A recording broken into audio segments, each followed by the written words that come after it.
श्री सीताराम विवाह विदाई।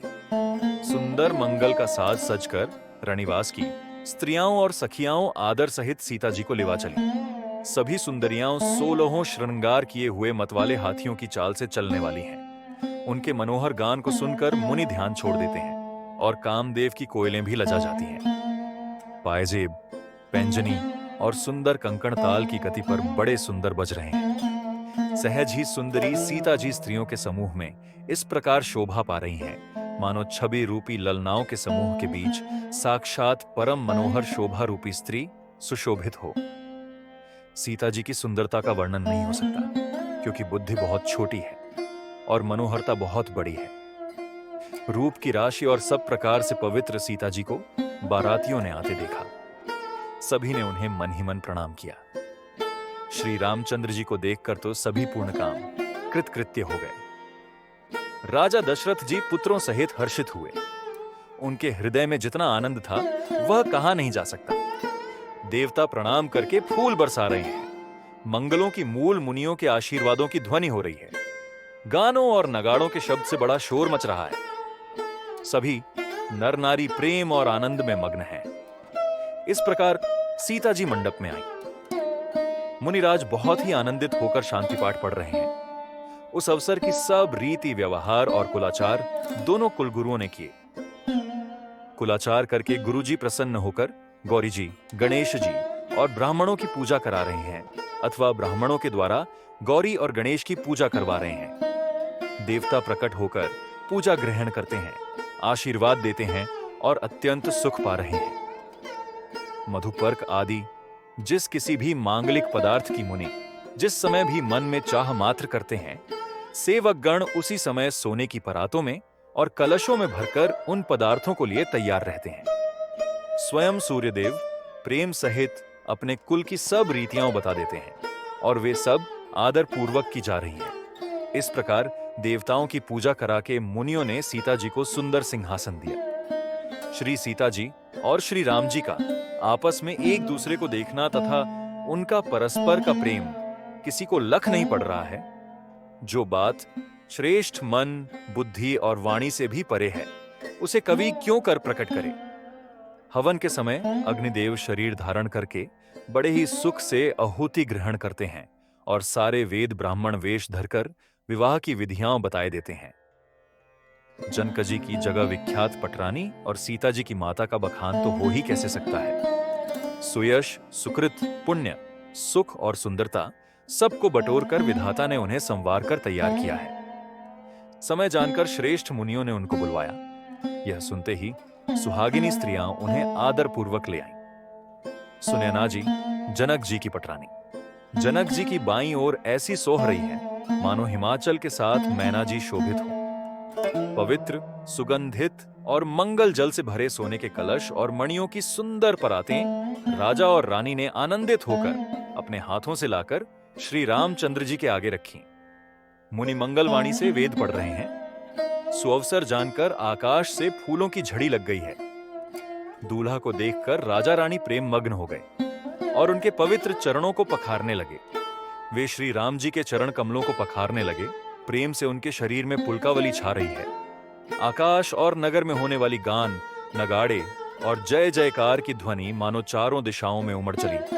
जो चरण कमल कामदेव के शत्रु श्री शिव जी के हृदय रूपी सरोवर में सदा ही विराजते हैं, जिनका एक बार भी स्मरण करने से मन में निर्मलता आ जाती है और कलयुग के सारे पाप भाग जाते हैं। जिनका स्पर्श पाकर गौतम मुनि की स्त्री अहल्या ने, जो पापमयी थी, परम गति पाई।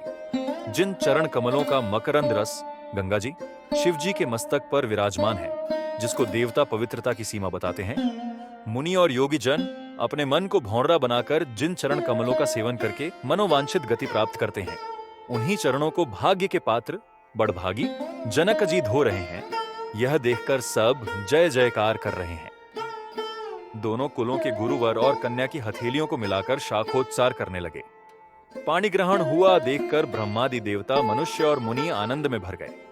सुख के मूल दूल्हा को देखकर राजा रानी का शरीर पुलकित हो गया और हृदय आनंद से उमंग उठा। राजाओं के अलंकार स्वरूप महाराज जनक जी ने लोक और वेद की रीति को करके कन्यादान किया। जैसे हिमवान ने शिवजी को पार्वती जी और सागर ने भगवान विष्णु को लक्ष्मी जी दी थीं, वैसे ही जनकजी ने श्री रामचंद्र जी को सीता जी समर्पित की, जिससे विश्व में सुंदर नवीन कीर्ति छा गई। विदेह जनक जी कैसे विनती करें। उस सांवली मूर्ति ने तो उन्हें सचमुच विदेह, देह की सुध बुद्ध से रहित ही कर दिया। विधि पूर्वक हवन करके गठजोड़ी की गई और भांवरें होने लगी। जय ध्वनि, वंदी ध्वनि, वेद ध्वनि, मंगल गान और नगाड़ों की ध्वनि सुनकर चतुर्देवगण हर्षित हो रहे हैं और कल्प वृक्ष के फूलों को बरसा रहे हैं। वर और कन्या सुंदर भांवरें दे रहे हैं। सब लोग आदर पूर्वक उन्हें देखकर नेत्रों का परम लाभ ले रहे हैं। मनोहर जोड़ी का वर्णन नहीं हो सकता। जो कुछ उपमा कहूं वही थोड़ी होगी। श्री राम जी और श्री सीता जी की सुंदर परछाई मणियों के खंभों में जगमगा रही है, मानो कामदेव और रति बहुत से रूप धारण करके श्री राम जी के अनुपम विवाह को देख रहे हैं। उन्हें कामदेव और रति को दर्शन की लालसा और संकोच दोनों ही कम नहीं है, अर्थात बहुत हैं। इसीलिए वे मानो बार बार प्रकट होते और छिपते हैं। सब देखने वाले आनंदमग्न हो गए और जनक जी की भांति सभी अपनी सुध भूल गए। मुनियों ने आनंद पूर्वक भांवरें फिराई और नेक सहित सब रीतियों को पूरा किया। श्री रामचंद्र जी सीता जी के सिर में सिंदूर दे रहे हैं। यह शोभा किसी प्रकार भी कहीं नहीं जाती। मानो कमल को लाल पराग से अच्छी तरह भरकर अमृत के लोभ से सांप चंद्रमा को भूषित कर रहा है। यहां श्री राम के हाथ को कमल की, सिंदूर को पराग की, श्री राम की श्याम भुजा को सांप की और सीता जी के मुख को चंद्रमा की उपमा दी गई है। फिर वशिष्ठ जी ने आज्ञा दी, तब दूल्हा और दुल्हन एक आसन पर बैठे। श्री राम जी और जानकी जी श्रेष्ठ आसन पर बैठे। उन्हें देखकर दशरथ जी मन में बहुत आनंदित हुए। अपने सुकृत रूपी कल्प वृक्ष में नए फल आए देखकर उनका शरीर बार बार पुलकित हो रहा है। 14 भुवनों में उत्साह भर गया। सबने कहा कि श्री रामचंद्र जी का विवाह हो गया। जीभ एक है और यह मंगल महान है। फिर भला वह वर्णन करके किस प्रकार समाप्त किया जा सकता है। तब वशिष्ठ जी की आज्ञा पाकर जनकजी ने विवाह का सामान सजाकर मांडवी जी, श्रुतकीर्ति जी और उर्मिला जी इन तीनों राजकुमारियों को बुला लिया। कुशध्वज की बड़ी कन्या मांडवी जी को, जो गुण, शील, सुख और शोभा की रूप ही थी, राजा जनक ने प्रेम पूर्वक सब रीतियां करके भरत जी को ब्याह दिया। जानकी जी की छोटी बहन उर्मिला जी को सब सुंदरियों में शिरोमणि जानकर उस कन्या को सब प्रकार से सम्मान करके लक्ष्मण जी को ब्याह दिया। और जिनका नाम श्रुतकीर्ति है और जो सुंदर नेत्रों वाली, सुंदर मुख वाली, सब गुणों की खान और रूप तथा शील में उजागर हैं, उनको राजा ने शत्रुघ्न को ब्याह दिया। दूल्हा और दुल्हनें परस्पर अपने अपने अनुरूप जोड़ी को देखकर सकुचाते हुए हृदय में हर्षित हो रही हैं। सब लोग प्रसन्न होकर उनकी सुंदरता की सराहना करते हैं और देवगण फूल बरसा रहे हैं। सब सुंदरी दुल्हनें सुंदर दूल्हों के साथ एक ही मंडप में ऐसी शोभा पा रही हैं, मानो जीव के हृदय में चारों अवस्थाएं, जागृत, स्वप्न, सुषुप्ति और तुरीय, अपने चारों स्वामियों विश्व, तेजस, प्राज्ञ और ब्रह्म सहित विराजमान हो। सब पुत्रों को बहुओं सहित देखकर अवध नरेश दशरथ जी ऐसे आनंदित हैं, मानो वे राजाओं के शिरोमणि क्रियाओं, यज्ञ क्रिया, श्रद्धा क्रिया, योग क्रिया और ज्ञान क्रिया सहित चारों फल, अर्थ, धर्म, काम और मोक्ष पा गए हों। श्री रामचंद्र जी के विवाह की जैसी विधि वर्णन की गई, उसी रीति से सब राजकुमार विवाहे गए। दहेज की अधिकता कुछ कहीं नहीं जाती। सारा मंडप सोने और मणियों से भर गया। बहुत से कंबल, वस्त्र और भांति भांति के विचित्र रेशमी कपड़े जो थोड़ी कीमत के न थे, अर्थात बहुमूल्य थे, तथा हाथी, रथ, घोड़े, दास दासियां और गहनों से सजी हुई कामधेनु सरीखी गायें आदि अनेकों वस्तुएं हैं जिनकी गिनती कैसे की जाए, उनका वर्णन नहीं किया जा सकता। जिन्होंने देखा है वही जानते हैं। उन्हें देखकर लोकपाल भी सिहा गए। अवधराज दशरथ जी ने सुख मानकर प्रसन्न चित्त से सब कुछ ग्रहण किया। उन्होंने वह दहेज का सामान याचकों को जो जिसे अच्छा लगा दे दिया। जो बच रहा वह जनवासे में चला आया। तब जनक जी हाथ जोड़कर सारी बारात का सम्मान करते हुए कोमल वाणी से बोले, आदर, दान, विनय और बढ़ाई के द्वारा सारी बारात का सम्मान कर राजा जनक ने महान आनंद के साथ प्रेम पूर्वक लाड़ करके मुनियों के समूह की पूजा एवं वंदना की। सिर नवाकर देवताओं को मनाकर राजा हाथ जोड़कर सबसे कहने लगे कि देवता और साधु तो भाव ही चाहते हैं, वे प्रेम से ही प्रसन्न हो जाते हैं। उन पूर्ण काम महानुभावों को कोई कुछ देकर कैसे संतुष्ट कर सकता है? क्या एक अंजलि जल देने से कहीं समुद्र संतुष्ट हो सकता है? फिर जनकजी भाई सहित हाथ जोड़कर कोसलाधीश दशरथ जी से स्नेहशील और सुंदर प्रेम में सानकर मनोहर वचन बोले। हे राजन, आपके साथ संबंध हो जाने से अब हम सब प्रकार से बड़े हो गए। इस राजपाट सहित हम दोनों को आप बिना दाम के लिए हुए सेवक ही समझिएगा। इन लड़कियों को टहलनी मानकर नई नई दया करके पालन कीजिएगा। मैंने बड़ी डिठाई की कि आपको यहां बुला भेजा, अपराध क्षमा कीजिएगा। फिर सूर्यकुल के भूषण दशरथ जी ने समधी जनकजी को संपूर्ण सम्मान का निधि कर दिया। इतना सम्मान किया कि वे सम्मान के भंडार ही हो गए। उनकी परस्पर की विनय कहीं नहीं जाती। दोनों के हृदय प्रेम से परिपूर्ण है। देवतागण फूल बरसा रहे हैं। राजा जनवासे को चले। नगाड़े की ध्वनि, जय ध्वनि और वेद की ध्वनि हो रही है। आकाश और नगर दोनों में खूब कौतूहल हो रहा है, आनंद छा रहा है। तब मुनीश्वर की आज्ञा पाकर सुंदरी सखियां मंगल गान करती हुई दुल्हनों सहित दूल्हों को लिवाकर कोहबर को चली। सीता जी बार बार राम जी को देखती हैं और सकुचा जाती हैं, पर उनका मन नहीं सकुचाता। प्रेम के प्यासे उनके नेत्र सुंदर मछलियों की छवि को हर रहे हैं। श्री रामचंद्र जी का सांवला शरीर स्वभाव से ही सुंदर है। उसकी शोभा करोड़ों कामदेवों को लजाने वाली है। महावर से युक्त चरण कमल बड़े सुहावने लगते हैं, जिन पर मुनियों के मन रूपी भौंरे सदा छाए रहते हैं। पवित्र और मनोहर पीली धोती प्रातःकाल के सूर्य और बिजली की ज्योति को हरे लेती है। कमर में सुंदर किंकिणी और कटिसूत्र हैं। विशाल भुजाओं में सुंदर आभूषण सुशोभित हैं। पीला जनेऊ महान शोभा दे रहा है। हाथ की अंगूठी चित्त को चुरा लेती है। ब्याह के सब साज सजे हुए वे शोभा पा रहे हैं। चौड़ी छाती पर हृदय पर पहनने के सुंदर आभूषण सुशोभित हैं। पीला दुपट्टा काम खासोती जनेऊ की तरह शोभित है, जिसके दोनों छोरों पर मणि और मोती लगे हैं। कमल के समान सुंदर नेत्र हैं। कानों में सुंदर कुंडल हैं और मुख तो सारी सुंदरता का खजाना ही है। सुंदर भौहें और मनोहर नासिका है। ललाट पर तिलक तो सुंदरता का घर ही है, जिसमें मंगलमय मोती और मणि गूंथे हुए हैं। ऐसा मनोहर मोर माथे पर सोह रहा है। सुंदर मोर में बहुमूल्य मणियां गूंथी हुई हैं। सभी अंग चित्त को चुराए लेते हैं। सब नगर की स्त्रियां और देव सुंदरियां दूल्हा को देखकर तिनका तोड़ रही हैं। उनकी बलैयां ले रही हैं और मणि वस्त्र तथा आभूषण निछावर करके आरती उतार रही और मंगल गान कर रही है। देवता फूल बरसा रहे हैं और सूत मागध तथा भाट सुयश सुना रहे हैं। सुहागिनी स्त्रियां सुख पाकर कुंवर और कुमारियों को कोहबर कुल देवता के स्थान में लाईं और अत्यंत प्रेम से मंगल गीत गाकर लौकिक रीति करने लगीं।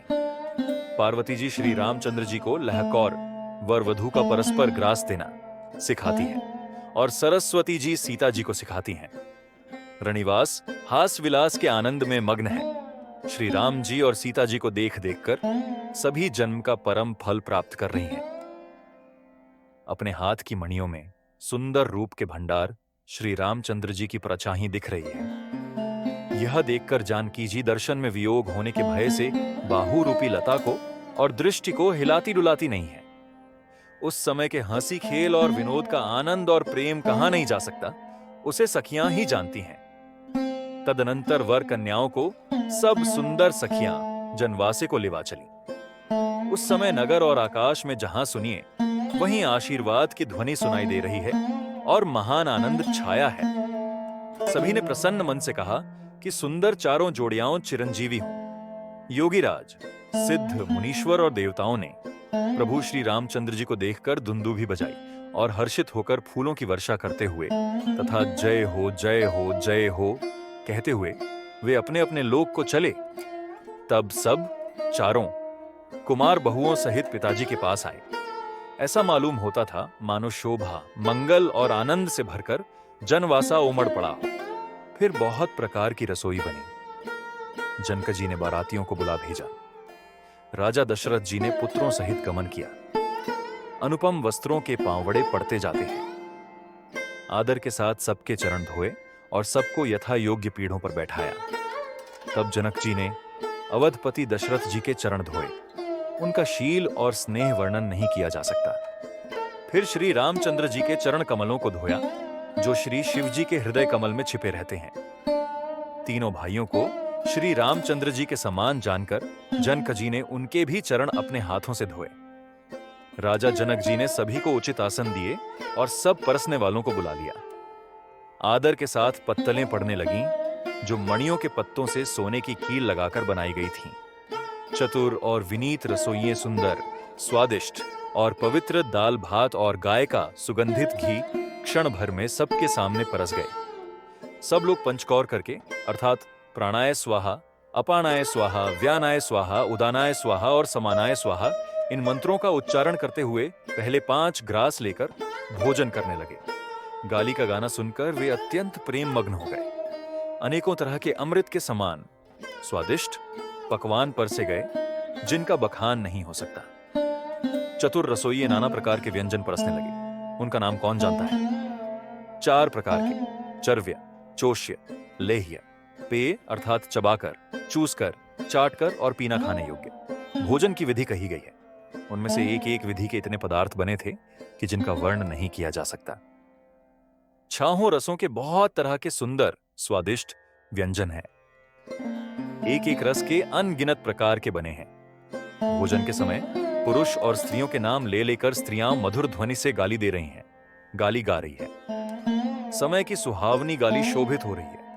उसे सुनकर समाज सहित राजा दशरथ जी हंस रहे हैं। इस रीति से सभी ने भोजन किया और तब सबको आदर सहित आचमन, हाथ मुंह धोने के लिए जल दिया गया। फिर पान देकर जनक जी ने समाज सहित दशरथ जी का पूजन किया। सब राजाओं के सिरमौर चक्रवर्ती श्री दशरथ जी प्रसन्न होकर जनवासे को चले। जनकपुर में नित्य नए मंगल हो रहे हैं। दिन और रात पल के समान बीत जाते हैं। बड़े सवेरे राजाओं के मुकुटमणि दशरथ जी जागे। याचक उनके गुण समूह का गान करने लगे। चारों कुमारों को सुंदर वधुओं सहित देखकर उनके मन में जितना आनंद है, वह किस प्रकार कहा जा सकता है। वे प्रातः क्रिया करके गुरु वशिष्ठ जी के पास गए। उनके मन में महान आनंद और प्रेम भरा है। राजा प्रणाम और पूजन करके फिर हाथ जोड़कर मानो अमृत में डुबोई हुई वाणी बोले, हे मुनिराज, सुनिए, आपकी कृपा से आज मैं पूर्ण काम हो गया। हे स्वामिन, अब सब ब्राह्मणों को बुलाकर उनको सब तरह गहनों कपड़ों से सजी हुई गायें दीजिए। यह सुनकर गुरुजी ने राजा की बढ़ाई करके फिर मुनिगणों को बुलवा भेजा। तब वामदेव, देवर्षि नारद, वाल्मीकि, जाबाली और विश्वामित्र आदि तपस्वी श्रेष्ठ मुनियों के समूह आए। राजा ने सबको दंडवत प्रणाम किया और प्रेम सहित पूजन करके उन्हें उत्तम आसन दिए। 4 लाख उत्तम गायें मंगवाई, जो कामधेनु के समान अच्छे स्वभाव वाली और सुहावनी थीं। उन सबको सब प्रकार से गहनों कपड़ों से सजाकर राजा ने प्रसन्न होकर भूदेव ब्राह्मणों को दिया। राजा बहुत तरह से विनती कर रहे हैं कि जगत में मैंने आज ही जीने का लाभ पाया। ब्राह्मणों से आशीर्वाद पाकर राजा आनंदित हुए।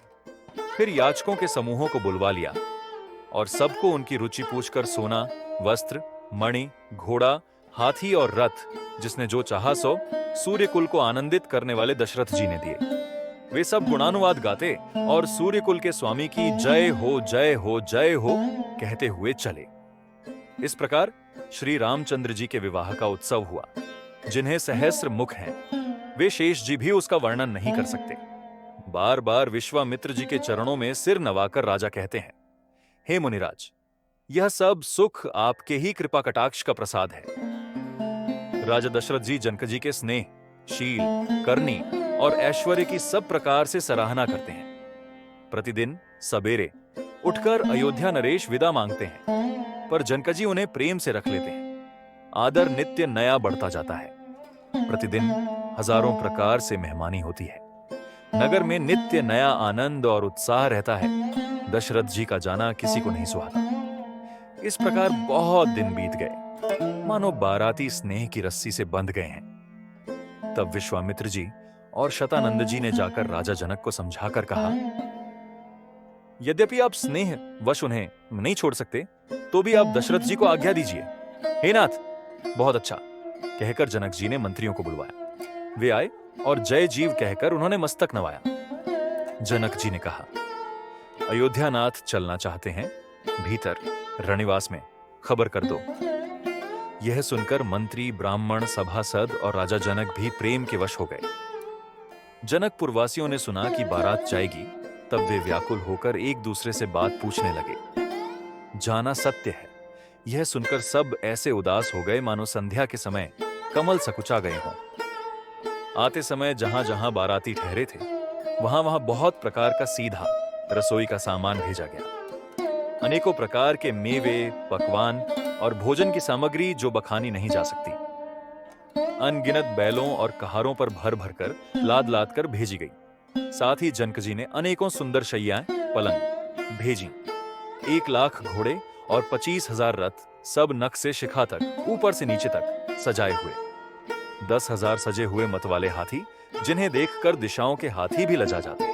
गाड़ियों में भर भर कर सोना, वस्त्र और रत्न, जवाहरात और भैंस, गाय तथा और भी नाना प्रकार की चीजें दी। इस प्रकार जनक जी ने फिर से अपरिमित दहेज दिया, जो कहा नहीं जा सकता, और जिसे देखकर लोकपालों के लोगों की संपदा भी थोड़ी जान पड़ती थी। इस प्रकार सब सामान सजाकर राजा जनक ने अयोध्यापुरी को भेज दिया। बारात चलेगी, यह सुनते ही सब रानियां ऐसी विकल हो गईं, मानो थोड़े जल में मछलियां छटपटा रही हों। वे बार बार सीता जी को गोद कर लेती हैं और आशीर्वाद देकर सिखावन देती हैं। तुम सदा अपने पति की प्यारी हो, तुम्हारा सुहाग अचल हो, हमारी यही आशीष है। सास, ससुर और गुरु की सेवा करना, पति का रुख देखकर उनकी आज्ञा का पालन करना। सयानी सखियाओं अत्यंत स्नेह के वश कोमल वाणी से स्त्रियों के धर्म सिखलाती हैं। आदर के साथ सब पुत्रियों को स्त्रियों के धर्म समझाकर रानियों ने बार बार उन्हें हृदय से लगाया। माताएं फिर भेंटती और कहती हैं कि ब्रह्मा ने स्त्री जाति को क्यों रचा। उसी समय सूर्यवंश के पताका स्वरूप श्री रामचंद्र जी भाइयों सहित प्रसन्न होकर विदा कराने के लिए जनक जी के महल को चले। स्वभाव से ही सुंदर चारों भाइयों को देखने के लिए नगर के स्त्री पुरुष दौड़े। कोई कहता है, आज ये जाना चाहते हैं, विदेह ने विदाई का सब सामान तैयार कर लिया है। राजा के चारों पुत्र इन प्यारे मेहमानों के मनोहर रूप को नेत्र भरकर देख लो। हे सयानी, कौन जाने किस पुण्य से विधाता ने इन्हें यहां लाकर हमारे नेत्रों का आतिथ्य किया है। मरने वाला जिस तरह अमृत पा जाए, जन्म का भूखा कल्प वृक्ष पा जाए, और नरक में रहने वाला या नरक के योग्य जीव जैसे भगवान के परम पद को प्राप्त हो जाए, हमारे लिए इनके दर्शन वैसे ही हैं। श्री रामचंद्र जी की शोभा को निरख कर हृदय में धर लो, अपने मन को सांप और इनकी मूर्ति को मणि बना लो। इस प्रकार सबको नेत्रों का फल देते हुए सब राजकुमार राजमहल में गए। रूप के समुद्र सब भाइयों को देखकर सारा रनिवास हर्षित हो उठा। सासुएं महान प्रसन्न मन से निछावर और आरती करती हैं। श्री रामचंद्र जी की छवि देखकर वे प्रेम में अत्यंत मग्न हो गईं और प्रेम के विशेष वश होकर बार बार चरणों लगी। हृदय में प्रीति छा गई, इससे लज्जा नहीं रह गई। उनके स्वाभाविक स्नेह का वर्णन किस तरह किया जा सकता है। उन्होंने भाइयों सहित श्री राम जी को उबटन करके स्नान कराया और बड़े प्रेम से शतरस भोजन कराया। सुअवसर जानकर श्री रामचंद्र जी शील, स्नेह और संकोच भरी वाणी बोले, महाराज अयोध्यापुरी को चलाना चाहते हैं, उन्होंने हमें विदा होने के लिए यहां भेजा है। हे माता, प्रसन्न मन से आज्ञा दीजिए और हमें अपने बालक जानकर सदा स्नेह बनाए रखिएगा। इन वचनों को सुनते ही रणिवास उदास हो गया। सासुएं प्रेमवश बोल नहीं सकती। उन्होंने सब कुमारियों को हृदय से लगा लिया और उनके पतियों को सौंपकर बहुत विनती की। विनती करके उन्होंने सीता जी को श्री रामचंद्र जी को समर्पित किया और हाथ जोड़कर बार बार कहा, हे तात, हे सुजान, मैं बलि जाती हूं। तुमको सबकी गति हाल मालूम है। परिवार को, प्रवासियों को, मुझको और राजा को सीता प्राणों के समान प्रिय है, ऐसा जानिएगा। हे तुलसी के स्वामी, इसके शील और स्नेह को देखकर इसे अपनी दासी करके मानिएगा। तुम पूर्ण काम हो, सुजान शिरोमणि हो और भावप्रिय हो, तुम्हें प्रेम प्यारा है। हे राम, तुम भक्तों के गुणों को ग्रहण करने वाले, दोषों को नाश करने वाले और दया के धाम हो। ऐसा कहकर रानी चरणों को पकड़कर चुप रह गई, मानो उनकी वाणी प्रेम रूपी दलदल में समा गई थी। स्नेह से सनी हुई श्रेष्ठ वाणी सुनकर श्री रामचंद्र जी ने सास का बहुत प्रकार से सम्मान किया। तब श्री रामचंद्र जी ने हाथ जोड़कर विदा मांगते हुए बार बार प्रणाम किया। आशीर्वाद पाकर और फिर सिर नवाकर भाइयों सहित श्री रघुनाथ जी चले। श्री राम जी की सुंदर मधुर मूर्ति को हृदय में लाकर सब रानियां स्नेह से शिथिल हो गईं। फिर धीरज धारण करके कुमारियों को बुलाकर माताएं बारंबार उन्हें गले लगाकर भेंटने लगीं। पुत्रियों को पहुंचाती हैं, फिर लौटकर मिलती हैं। परस्पर में कुछ थोड़ी प्रीति नहीं बढ़ी, अर्थात बहुत प्रीति बढ़ी। बार बार मिलती हुई माताओं को सखियों ने अलग कर दिया, जैसे हाल की ब्याई हुई गाय को कोई उसके बालक बछड़े या बछिया से अलग कर दे। सब स्त्री पुरुष और सखियों सहित सारा रनिवास प्रेम के विशेष वश हो रहा है। ऐसा लगता है मानो जनकपुर में करुणा और विरह ने डेरा डाल दिया। और जानकी ने जिन तोता और मैना को पाल पोस कर बड़ा किया था और सोने के पिंजड़ों में रखकर पढ़ाया था, वे व्याकुल होकर कह रहे हैं, वैदेही कहां हैं? उनके ऐसे वचनों को सुनकर धीरज किसको नहीं त्याग देगा। अर्थात सबका धैर्य जाता रहा। जब पक्षी और पशु तक इस तरह विकल हो गए, तब मनुष्यों की दशा कैसे कही जा सकती है। तब भाई सहित जनक जी वहां आए। प्रेम से उमड़कर उनके नेत्रों में प्रेमाश्रुओं का जल भर आया। वे परम वैराग्यवान कहलाते थे, पर सीता जी को देखकर उनका भी धीरज भाग गया। राजा ने जानकी जी को हृदय से लगा लिया। प्रेम के प्रभाव से ज्ञान की महान मर्यादा मिट गई, ज्ञान का बांध टूट गया। सब बुद्धिमान मंत्री उन्हें समझाते हैं। तब राजा ने विषाद करने का समय न जानकर विचार किया। बारंबार पुत्रियों को हृदय से लगाकर सुंदर सजी हुई पालकियां मंगवाई। सारा परिवार प्रेम में विवश है। राजा ने सुंदर मुहूर्त जानकर सिद्ध सहित गणेश जी का स्मरण करके कन्याओं को पालकियों पर चढ़ाया। राजा ने पुत्रियों को बहुत प्रकार से समझाया और उन्हें स्त्रियों का धर्म और कुल की रीति सिखाई। बहुत से दासी दास दिए जो सीता जी के प्रिय और विश्वास पात्र सेवक थे। सीता जी के चलते समय जनकपुरवासी व्याकुल हो गए। मंगल की राशि शुभ शकुन हो रहे हैं। ब्राह्मण और मंत्रियों के समाज सहित राजा जनक जी उन्हें पहुंचाने के लिए साथ चले। समय देखकर बाजे बजने लगे। बारातियों ने रथ, हाथी और घोड़े सजाए। दशरथ जी ने सब ब्राह्मणों को बुला लिया और उन्हें दान और सम्मान से परिपूर्ण कर दिया।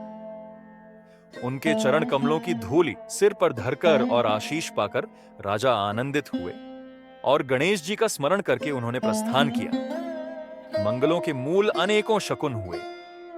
देवता हर्षित होकर फूल बरसा रहे हैं और अप्सराएं गान कर रही हैं। अवधपति दशरथ जी नगाड़े बजाकर आनंद पूर्वक अयोध्यापुरी चले। राजा दशरथ जी ने विनती करके प्रतिष्ठित जनों को लौटाया और आदर के साथ सब मंगनों को बुलवाया। उनको गहने कपड़े, घोड़े, हाथी दिए और प्रेम से पुष्ट करके सबको संपन्न अर्थात बलयुक्त कर दिया। वे सब बारंबार विरुद्धावली, कुलकीर्ति, बखान कर और श्री रामचंद्र जी को हृदय में रखकर लौटे। कोसलाधीश दशरथ जी बार बार लौटने को कहते हैं, परंतु जनक जी प्रेमवश लौटना नहीं चाहते। दशरथ जी ने फिर सुहावने वचन कहे, हे राजन, बहुत दूर आ गए, अब लौटिए। फिर राजा दशरथ जी रथ से उतरकर खड़े हो गए। उनके नेत्रों में प्रेम का प्रवाह बढ़ आया। प्रेमाश्रुओं की धारा बह चली। तब जनक जी हाथ जोड़कर मानो स्नेह रूपी अमृत में डुबोकर वचन बोले, मैं किस तरह बनाकर किन शब्दों में विनती करूं। हे महाराज, आपने मुझे बड़ी बड़ाई दी है। अयोध्यानाथ दशरथ जी ने अपने स्वजन संबंधी का सब प्रकार से सम्मान किया। उनके आपस के मिलने में अत्यंत विनय थी और इतनी प्रीति थी जो हृदय में समाती न थी। जनक जी ने मुनि मंडली को सिर नवाया और सभी से आशीर्वाद पाया। फिर आदर के साथ वे रूप, शील और गुणों के निदान सब भाइयों से अपने दामादों से मिले और सुंदर कमल के समान हाथों को जोड़कर ऐसे वचन बोले जो मानो प्रेम से ही जन्मे हों। हे राम जी, मैं किस प्रकार आपकी प्रशंसा करूं? आप मुनियों और महादेव जी के मन रूपी मानस सरोवर के हंस हैं। योगी लोग जिनके लिए क्रोध, मोह, ममता और मद को त्याग कर योग साधन करते हैं, जो सर्वव्यापक, ब्रह्म, अव्यक्त, अविनाशी, चिदानंद, निर्गुण और गुणों की राशि हैं, जिनको मन सहित वाणी नहीं जानती और सब जिनका अनुमान ही करते हैं, कोई तर्कना नहीं कर सकते, जिनकी महिमा को वेद नेति कहकर वर्णन करता है और जो सच्चिदानंद तीनों कालों में एक रस, सर्वदा और सर्वथा निर्विकार रहते हैं, वे ही समस्त सुखों के मूल आप मेरे नेत्रों के विषय हुए। ईश्वर के अनुकूल होने पर जगत में जीव को सब लाभ ही लाभ है। आपने मुझे सभी प्रकार से बढ़ाई दी और अपना जन जानकर अपना लिया। यदि 10,000 सरस्वती और शेष हों और करोड़ों कल्पों तक गणना करते रहें, तो भी हे रघुनाथ जी, सुनिए, मेरे सौभाग्य और आपके गुणों की कथा कहकर समाप्त नहीं की जा सकती। मैं जो कुछ कह रहा हूं वह अपने इस एक ही बल पर कि आप अत्यंत थोड़े प्रेम से प्रसन्न हो जाते हैं। मैं बार बार हाथ जोड़कर यह मांगता हूं कि मेरा मन भूलकर भी आपके चरणों को न छोड़े। जनक जी के श्रेष्ठ वचनों को सुनकर जो मानो प्रेम से पुष्ट के हुए थे, पूर्ण काम श्री रामचंद्र जी संतुष्ट हुए। उन्होंने सुंदर विनती करके पिता दशरथ जी, गुरु विश्वामित्र जी और कुल गुरु वशिष्ठ जी के समान जानकर ससुर जनकजी का सम्मान किया। फिर जनकजी ने भरत जी से विनती की और प्रेम के साथ मिलकर फिर उन्हें आशीर्वाद दिया। फिर राजा ने लक्ष्मण जी और शत्रुघ्न जी से मिलकर उन्हें आशीर्वाद दिया। वे परस्पर प्रेम के वश होकर बार बार आपस में सिर नवाने लगे। जनकजी की बार बार विनती और बढ़ाई करके श्री रघुनाथ जी सब भाइयों के साथ चले। जनकजी ने जाकर विश्वामित्र जी के चरण पकड़ लिए और उनके चरणों की रज को सिर और नेत्रों में लगाया। उन्होंने कहा, हे मुनीश्वर, सुनिए, आपके सुंदर दर्शन से कुछ भी दुर्लभ नहीं है। मेरे मन में ऐसा विश्वास है, जो सुख और सुयश लोकपाल चाहते हैं, परंतु असंभव समझकर जिसका मनोरथ करते हुए सकुचाते हैं। हे स्वामी, वही सुख और सुयश मुझे सुलभ हो गया। सारी सिद्धियां आपके दर्शनों की अनुगामिनी अर्थात पीछे पीछे चलने वाली हैं। इस प्रकार बार बार विनती की और सिर नवाकर तथा उनसे आशीर्वाद पाकर राजा जनक लौटे।